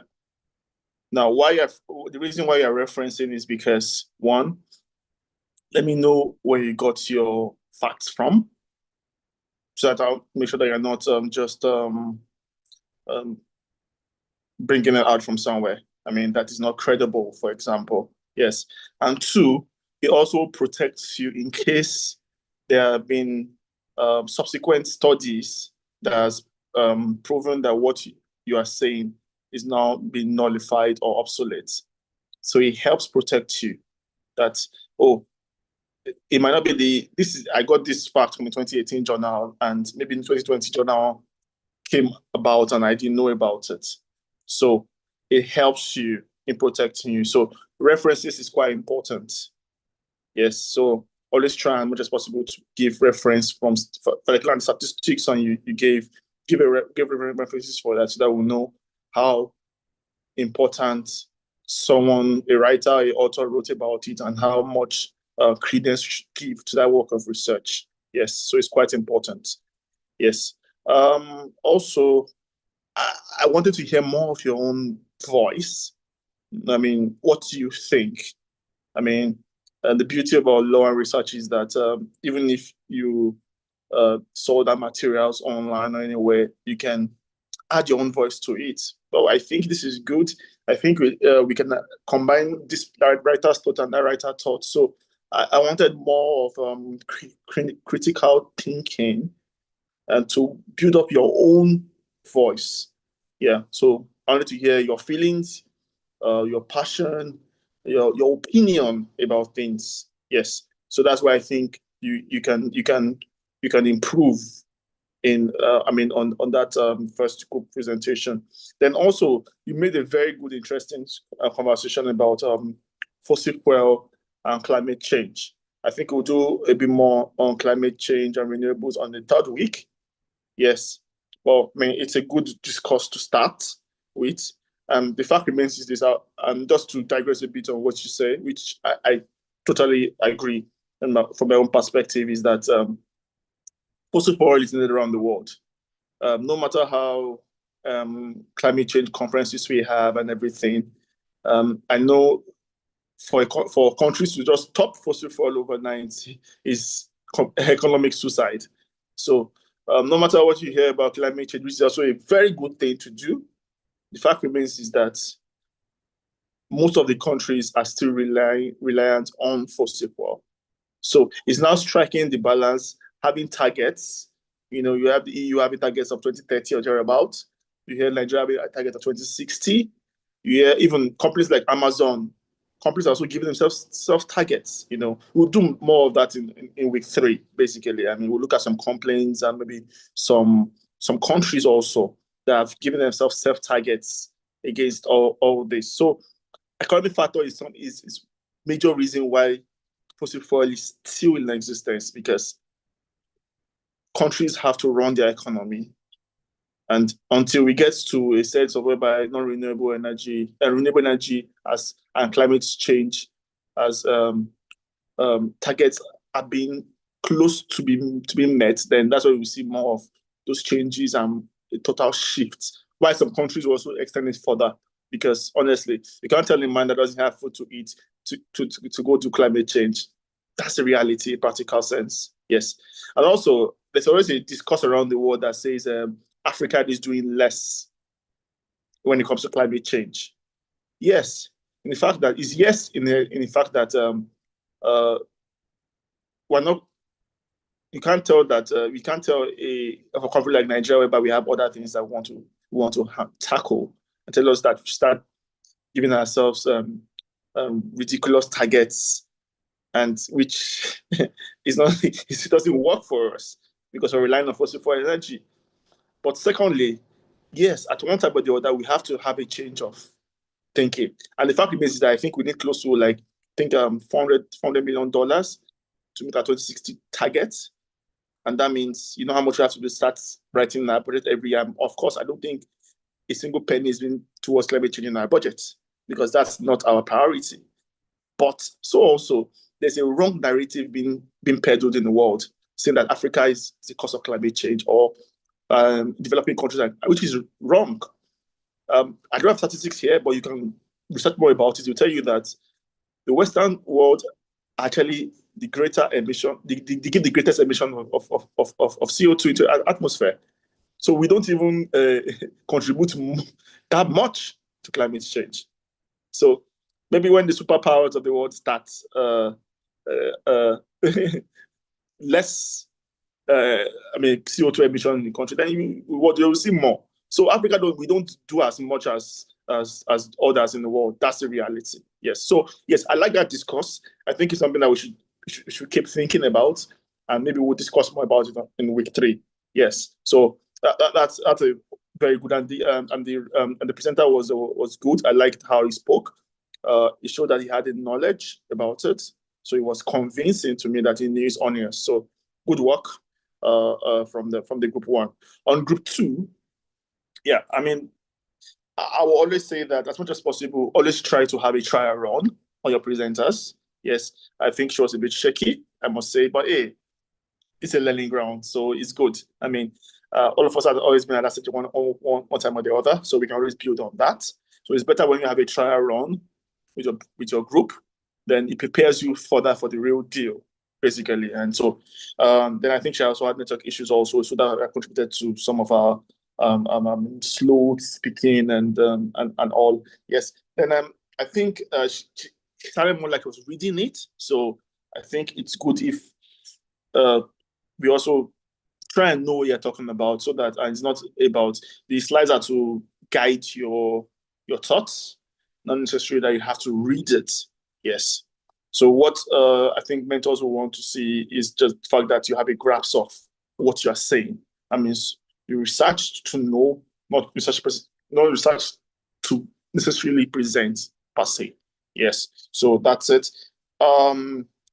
She had some few references, but like I said on group 1, we should try and take references more important, so that we know where you're getting these facts from, and we'll be able to advise you that most likely there's better fact somewhere, or raise more academic discussions on practicality of what these writers are saying when it comes to discussions, basically. Yes. Then she made a comment on that deep offshore. I think something about pollution limits. Pollution are not necessarily visible, and I disagree on that, because the thing is that if you put oil in on the water, you would see it immediately. That's the fact. You see it almost immediately, and of course, the cleanup costs offshore are usually more than onshore, because then you now start thinking about specialized equipment, a vessel to put it on, a ship, that's extra cost, divers if possible, or something like that. So you always have more costs actually when there are spills offshore. Yes. Than when you have it onshore. Yes, onshore too can, of course, affect lakes and everything, but it's tendency of having more expenses, and it's always a bit more visible offshore, actually. Yes. Then what I really did like about it was there was nice pictorial presentations of the slide I saw. I mean, in that the picture could speak for itself. It's just really having to explain a lot when you can just look at the picture and get a hang of that. So pictures makes presentation actually much easier and more interesting to read. And so that was a good one from group 2. So those are my comments on both group. Over to you, Dennis. All right, thank you very much for your comments. I hope we were all taking notes of everything Mr. Ayobami said, and over the course of the next few classes, we're able to adjust and better improve our presentation in terms of both skill of presenting and in terms of the work itself. So we will be taking questions. We'll be taking questions right about now. If you have any questions in regards to this class, I know I have a question, but if we have questions, please, you can kindly indicate by the raise of hands or you can send your questions to the chat box and I'll be reading them out. So please let's try to ask questions. If you have questions, please indicate by the raise of hands. Um, can we have questions? We want to take maybe a few questions in class if that will be possible. Please kindly do well to ask questions. It's an opportunity for you to try to find out more in areas where you may not necessarily, over the course of your research, if there are areas where you did not get to, if there are places you did not get to pay attention to, or things that seemed a bit sketchy to you, you can always just forward your questions over here. And I'm sure our mentor rather, will be very, very, very much happy, right, to help answer those questions.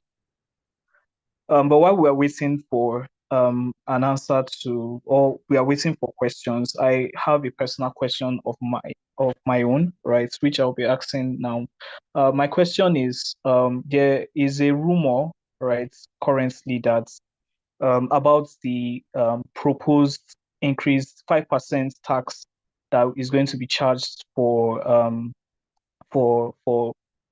oil prices, that is for petroleum prices in Nigeria, and how that this is the rumor is that it is an agenda to kind of help us cut down on our oil or our petroleum consumption to better just help in the transition process into more renewable, more cleaner energy. So there's the rumor on ground that the reason why that 5% tax is going to be coming is not just to help the government build more tax, but also as an incentive to help transition into more renewable or cleaner energy. And seeing that as a country, we have still not yet figured out our renewable energy sources.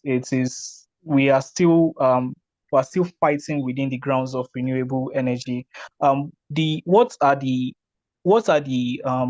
my question now is, what are going to be the economic effects of of bills and proposals like this on the average economy of Nigeria, where since we are having difficulties in maintaining our oil and energy outputs, we are having difficulties keeping up with oil production and our oil consumption. Our energy demand, far outweighs our production and what we need. If the government is further straining in terms of their bills and their approach to us transitioning, is going to put that kind of constraint on us. How much, sir, do you think that is going to affect us economically? That's basically my question, sir.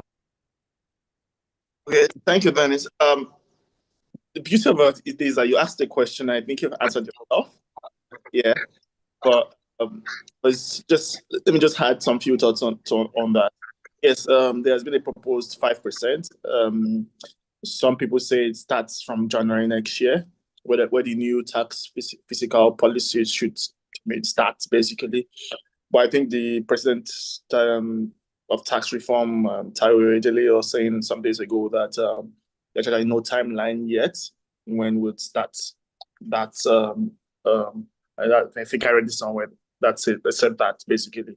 Yes. So the thing is that some people are saying the thought behind it, I don't know. Only the presidency or the tax experts that worked on the bill would be able to say. But some people are saying it's because it's done in which is similar to what is being done in the US, whereby it's trying to create, like you said, a reduction in emission, and fossil fuel to renewable energy exchange and the like. Yeah, so yeah, you might be right on that. I mean, that's if that was the extra thought being placed to bring this out to fusion. Yeah, but honestly, my opinion is this: 5% tax, yes, is a whole lot more, but I don't think it will actually reduce the usage of fuel. I don't think so. Why I'm saying that is because when we had the prices of fuel products exchanged went up, rather, yeah, we saw a slightly dip in the use of vehicles, for example, by patrols. But over time, Nigeria always had, my own social opinion is that Nigeria always had the social a social coping mechanism, so whereby I don't think 5% would do less. I would also think the government is trying to increase revenue via taxation when it comes to this, but so also the government policies are also, remember, they have also reduced taxes in some other places also. So it might be looking at places government can increase and to gain a little bit more revenue, just supposing that with places whereby got like things like foods and medicine, whereby we are reducing or eliminating taxes. So I think it's a way of replacing it from other sources that you think is more essential to us. That's what I feel it is about, basically. So, but yes, if that's going to help us have a slight dip in the use of fossil fuel, it's good. Yes, and yes, Nigeria needs to invest heavily on renewable energy technology, but unfortunately, it's still a lot is being imported from outside Nigeria. So R&D, that's research and development locally, needs to be done so that we can have renewable energy sources at a more cheaper, compared to fossil fuel. That way, Nigerians will just gravitate towards things that are more cheaper, basically. So yes, it would be good to know the thoughts behind this. All these I'm saying is just speculations of maybe because of this, maybe because of that. But when it comes in, I think I don't see so much reduction in the use of vehicles because of the 5% tax. Even nowadays, you have fluctuation in prices whereby sometimes prices go 10% less than it was a week before, or the other, then 5%. So it will make a difference in it. That's what my own personal opinion. Yeah, hope that helps. All right, thank you very much, sir, for your shared thoughts. Please, if we still have more questions, we can kindly go ahead and ask those questions so that we can have our mentor give answers to them. So do we have more questions?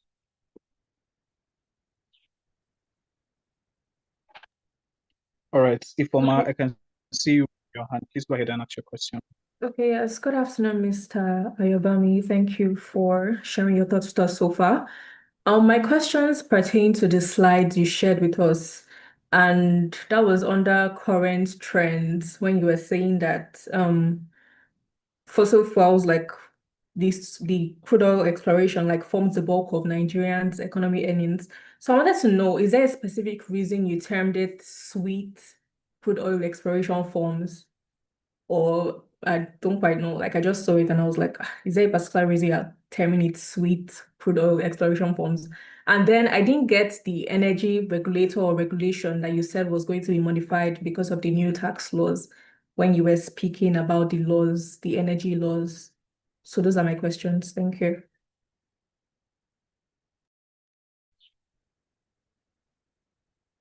All right, thank you, Ifoma, for your question. Mr. Ayobami, I'm sure you were able to get her questions. Do you have a response to them, sir?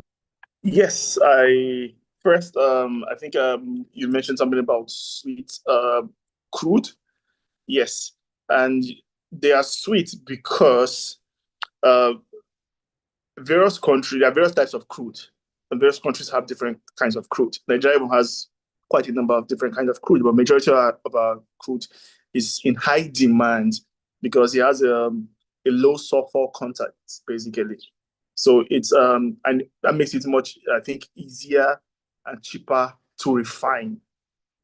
Yes. So that means you would choose an easier and a cheaper crude to refine than choosing someone that has a high sulfur content and is more difficult to refine. So sweet crude is always in a high quality, desirable kind of petroleum that whereby people of the world are always after.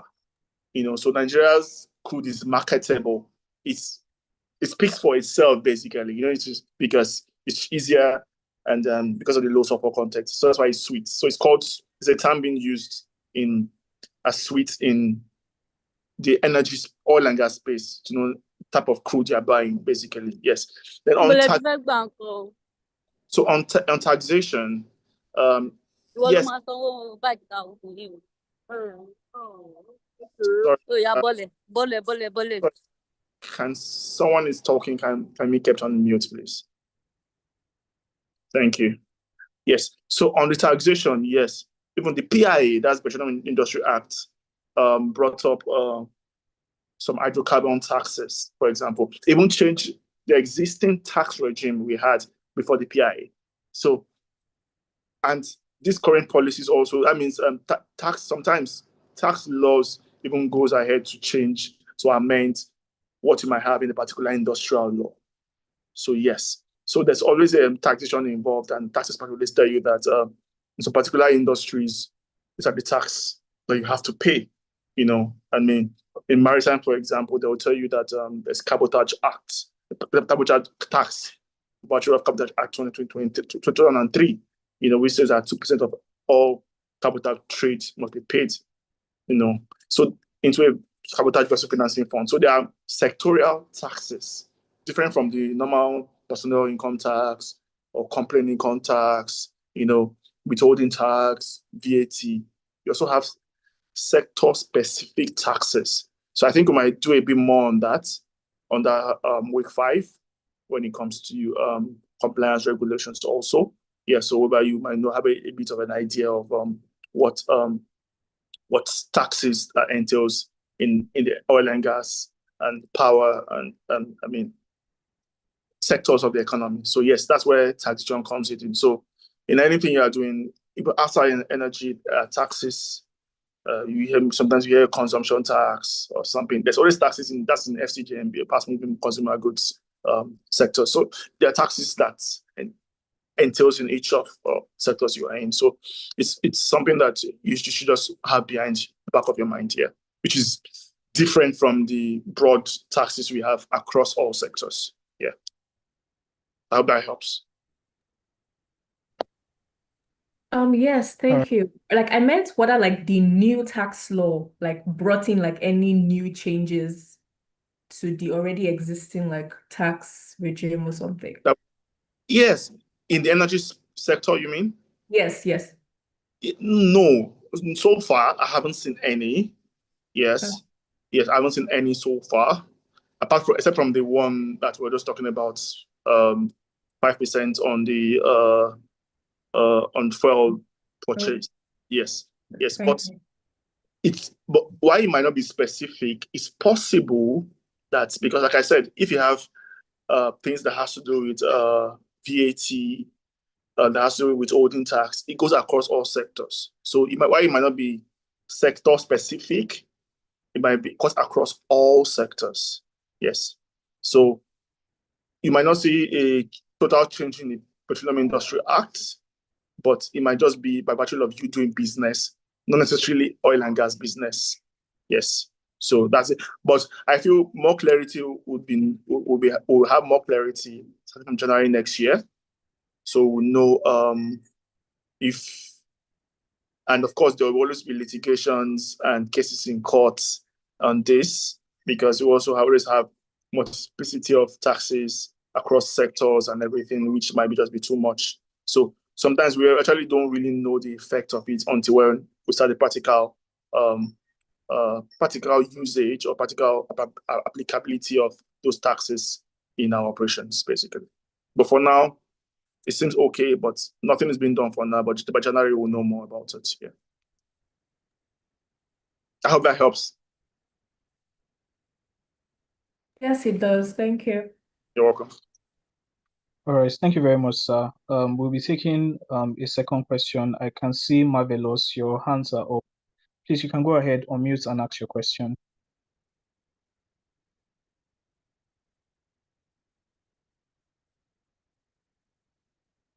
Good afternoon, everyone. Can you hear me?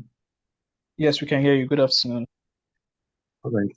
First and foremost, I have to say a big thank you to our organizers. So far, it has been a very, very, very enlightening session today. And it's only week 1, so it's so fascinating. I look forward to subsequent classes like this. So most of my questions have already been asked by the Miss Informat that asked previously.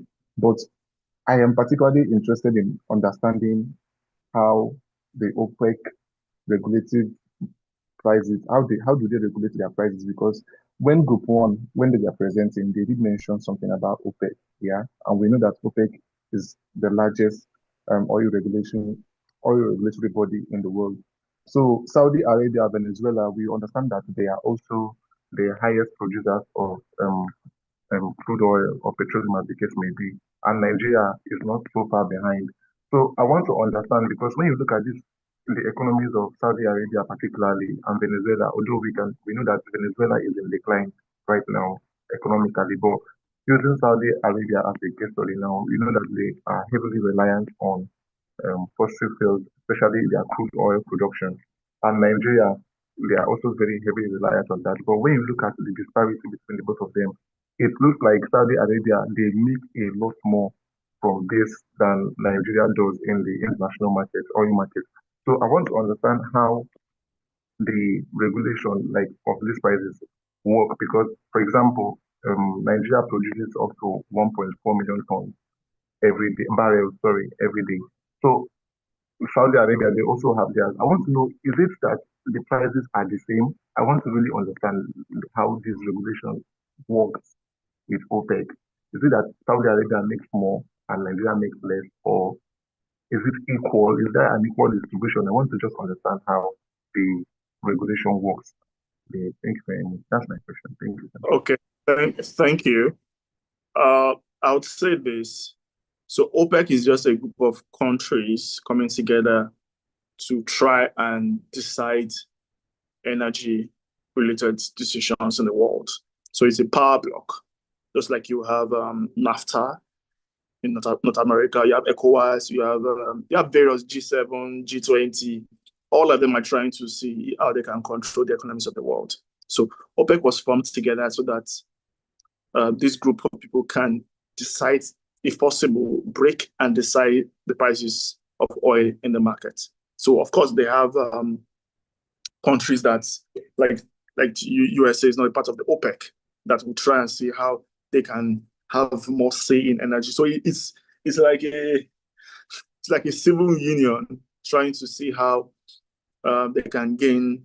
It's just like Pegasus trying to see how far they can force oil and gas companies or encourage a company to pay more monies to staff, basically. So it's a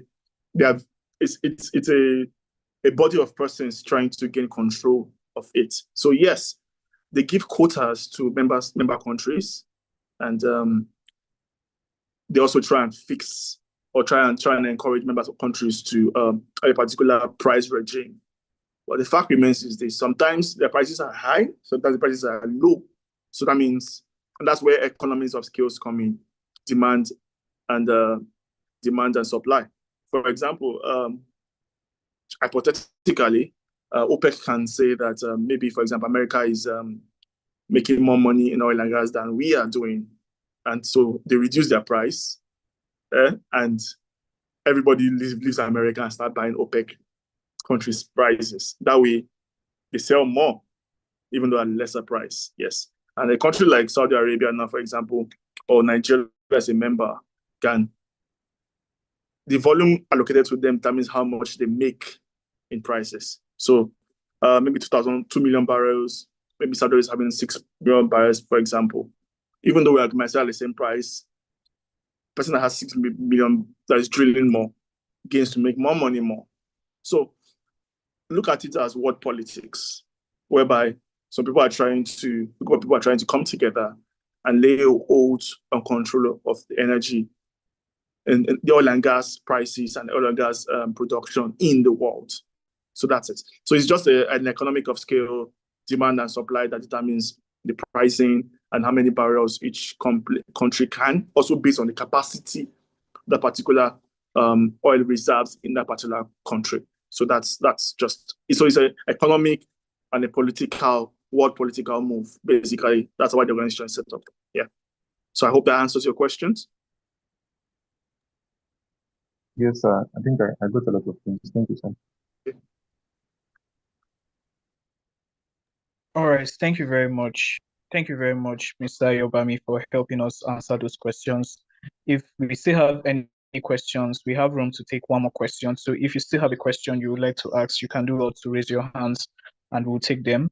But if there are no questions, I think it's safe for us to call it an end to class, right? We have been in session for close to 2 hours now, and it has really been nice hearing from, Mr. Ayobami share his thoughts on, you know, post-software industry. It was also nice listening to the presentation, and we hope that the class will continue with this tempo where we have very, very energetic exchanges in terms of how we present and also how how we present and how we engage with our mentors over the course of the next few weeks.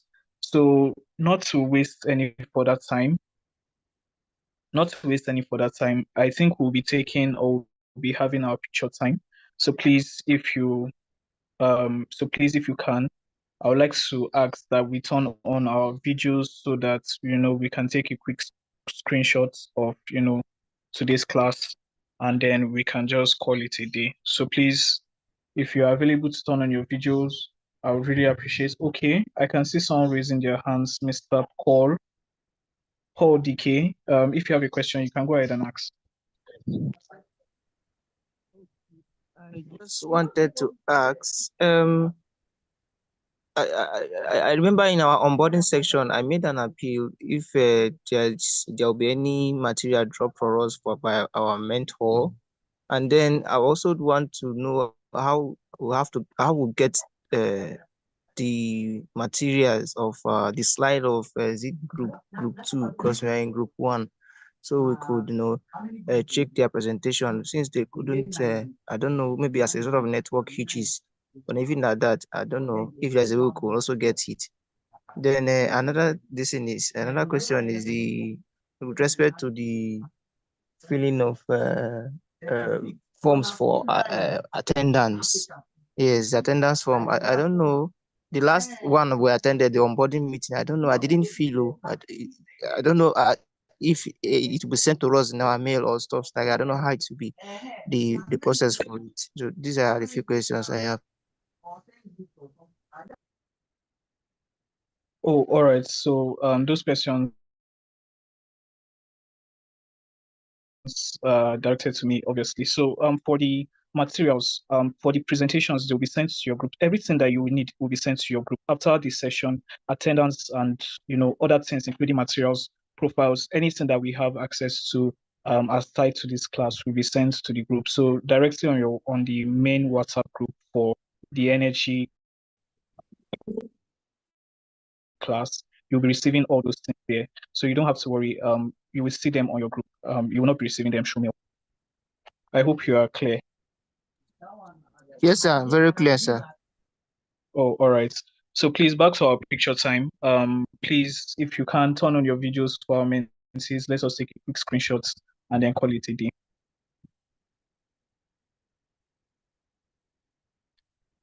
I can see we are not turning on our videos. Please, can we turn on our videos so that we can take a quick screenshot? Thank you.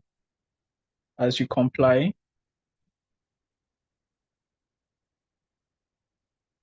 Can we have more people turn on their videos? Thank you, Mr. Marvelous. Thank you. Thank you, Oluwani Femi. Thank you, everyone.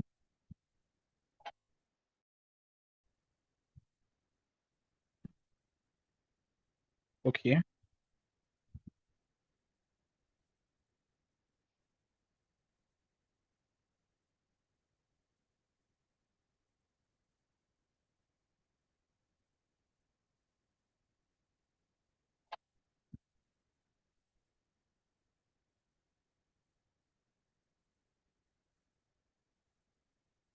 All right. So we are done with that. And we have officially come to the end of today's class. It was nice having all of us in class. Please let us do well to make it a point of duty and habit to always turn up early for class. Do well to share what you have learned in today's session on your different social media platforms, and also look forward to the attendance that will be shared with you and your group, right? And every other thing that you'll be needed, just please pay attention to the group. Your next tasks for the week will be also shared between your group. So let's just do well to keep up the energy. We look forward to having you all in the next class. A big thank you once again to Mr. Ayobami, right, for such a very wonderful job with helping us run through today's topic. We sincerely apologize on behalf of the other mentors. A few of them reached out to say that they will not be available because of other engagements. So in our next sessions and subsequent sessions, we hope to have all of them present. So once again, enjoy the rest of your day and happy weekend. Take care, sir. Thank you.